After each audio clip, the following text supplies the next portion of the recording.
अंकुर मलिक जी। राधे राधे।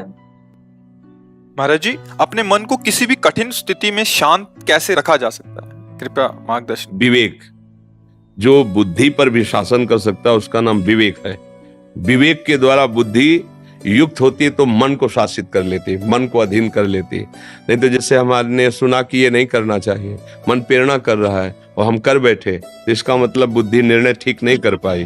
क्यों? क्योंकि उसमें विवेक नहीं है।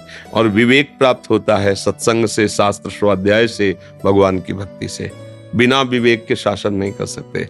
मन बहुत बड़ा तूफान है, वो जब अपने रंग में आता है तो किसी को नहीं बख्शता है, वो करवा ही बैठता है जो उसे करवाना होता है। अगर उस पर कोई शासन कर सकता है तो भगवान का कृपा पात्र, जो भजन, शास्त्र स्वाध्याय, सत्संग, पवित्र आचरण, उसमें विवेक हुआ, विचार के द्वारा काट दिया। ऐसा ऐसा ऐसा अंदर ही विचार आया और बाहरी किसी सहयोग की जरूरत नहीं, और शांत हो गया। अगर विवेक नहीं है तो फिर सीधा आक्रमण मन का होता है, और मन जो जलन पैदा करता है उसको सह पाना बहुत कठिन होता है। बाहर का आप डंडा बर्दाश्त कर सकते हैं, मन का डंडा नहीं। वो जब मारता है तो बड़े बड़े बलवानों को व्याकुल कर देता है। और मन को जो दबा सके उसका नाम विवेक है, बुद्धि नहीं। विवेकवती बुद्धि मन को शासन में ले लेती है।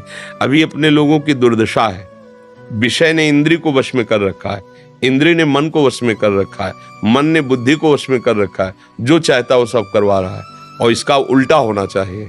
बुद्धि मन को वश में रखे, मन इंद्रियों को वश में रखे, इंद्रियां विषयों से विरक्त हों।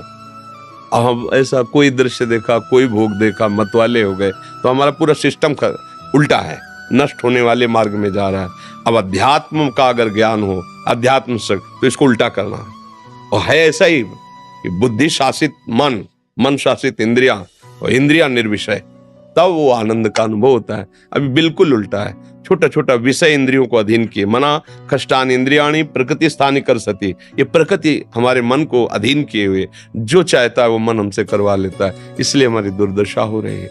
कठिन से कठिन परिस्थिति में भी जो संभाल कर सकता है वो है विवेक, वो है विचार, वो है भजन, वो सत्शास्त्र स्वाध्याय, पवित्र आचरण। अब इनकी तरफ हम लोगों का ध्यान नहीं। जो मन आया सो खा लिया, जो मन आया सो पी लिया, जो मन आया सो भोग लिया, जैसा मन आया वैसा कर लिया।